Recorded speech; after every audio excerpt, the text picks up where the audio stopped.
Hello po sa inyong lahat mga ka-crypto. Sa mga nakalipas po na taon, si XRP ay dumaan sa matitinding hamon mula sa mga isyong legal at tinatawag po na suppression tactics. Ngayon ayon po sa mga eksperto tulad ni Ginoong Max Avery, tila unti-unti nang nawawala ang mga balakid na ito.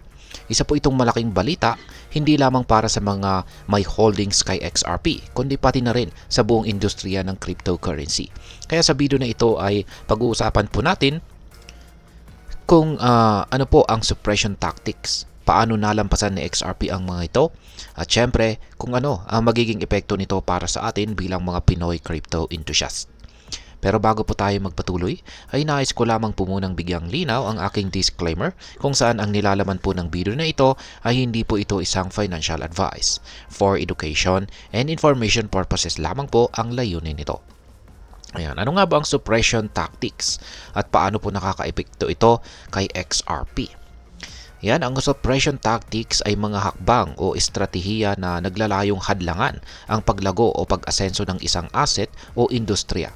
Dito po sa kaso ni XRP, malinaw na ang mga regulasyon at legal na kaso tulad ng Ripple SEC lawsuit ay bahagi ng ganitong taktika. Ayon po kay Ginoong Max Avery, ang dating SEC chair na si Gary Gensler ay gumamit ng enforcement measures upang i-delay ang pag-usad ng crypto industry. Pero ang layunin daw nito ay hindi upang sirain ang industriya, kundi bigyan ng panahon ang mga tradisyonal na institusyong pampinansyal or industry na financial industry na maganda para sa paparating na crypto revolution. Particular po na target daw ni XRP, itong si XRP dahil sa disruptive potential nito sa larangan po ng cross-border payments. Si XRP ay isa pong banta sa kasalukuyang sistema ng mga bangko dahil sa mas mabilis, mas mura at mas efficient po ito kumpara sa tradisyonal na pamamaraan. Kaya't hindi po nakakapagtaka na naging sentro ito ng suppression tactics. Ngayon ay ano po ang papel ng Ripple verdict sa pagtapos ng suppression na ito? Nung nanalo po ang Ripple laban sa SEC sa isang partial verdict, ito po ang naging turning point para kay XRP. Ayon po kay Ginoong Avery, ang tagumpay na ito ay hindi lamang nagpabago sa narrative tungkol kay XRP, kundi unti-unti na ring pinawalang bisa ang mga taktikang sumubok pigilan sa paglago nito. Si Ripple po ay patuloy na nag-focus sa real-world utility, lalo na sa cross-border settlement, na nagiging dahilan kung bakit nananatiling matatag si XRP kahit na sa gitna ng mga pagsubok. Ipinapakita po nito na si XRP ay higit pa sa isang token. Isa itong mahalagang tulay sa pagbabago ng pandaigdigang financial system or global financial system. Ngayon ay ano naman po ang sinasabi ng mga eksperto tungkol dito? Ang mga eksperto tulad po ni Ginoong Avery ay naniniwalang mas maliwanag ang kinabukasan ni XRP dahil nawawala na ang mga suppression tactics.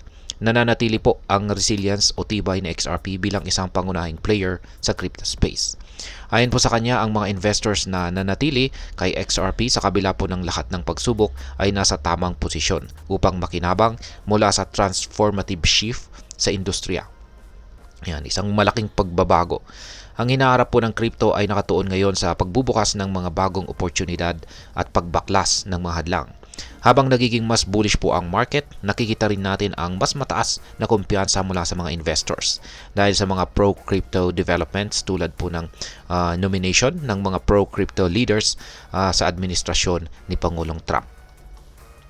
Ngayon ay ano naman po ang maaaring maging epekto nito para sa atin bilang mga Pinoy crypto investors or traders ni XRP? Una ay meron pong mas malinaw na regulasyon. Kung tuluyan ng maglalaho ang suppression tactics, mas magiging malinaw po at patas ang mga regulasyon para kay XRP.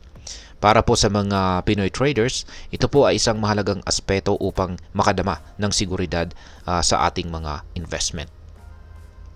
Ang tagumpay po ng XRP ay isang positibong indikasyon na kahit na may mga hadlang, ang isang solid na project ay kayang magtagumpay. Makakatulong po ito upang maibalik ang tiwala ng mga Pinoy investors hindi lamang po kay XRP kundi pati na rin sa buong crypto market. Para sa mga long-term investors naman ay sa unti-unting paglaho ng suppression, maaring ito na po ang tamang panahon upang mag-invest ng pangmatagalan kay XRP. Yan, or long-term investment kay XRP. Pero gaya ng lagi kong pinapaalala sa lahat, malaga po ang diversification o pagpapalawak or expansion ng ating portfolio upang ma-minimize ang risk. Ngayon ay ano naman po ang aking masasabi tungkol dito? Para sa akin, si XRP ay patunay na ang mga tunay na may halaga ay hindi po basta-basta nawawala. Ang resilience po nito sa harap ng mga pagsubok ay isang bagay na dapat pong hangaan. Gayunpaman ay hindi po dapat magpadalos-dalos ang mga investors. Dapat po tayong manatiling informed at laging isaalang-alang ang risk management sa bawat hakbang. At ayan, sa tingin po ba ninyo, ay tapos na nga ba ang suppression tactics laban dito? At kung oo, paano mo po ito gagamitin sa iyong advantage bilang isang Pinoy crypto investor? Share po ang inyong opinion sa comment section sa ibaba at huwag pong kalimutang mag-subscribe para sa mas marami pang mga crypto insights. Marami pong salamat sa panonood, ingat po tayo lagi at God bless po sa ating lahat.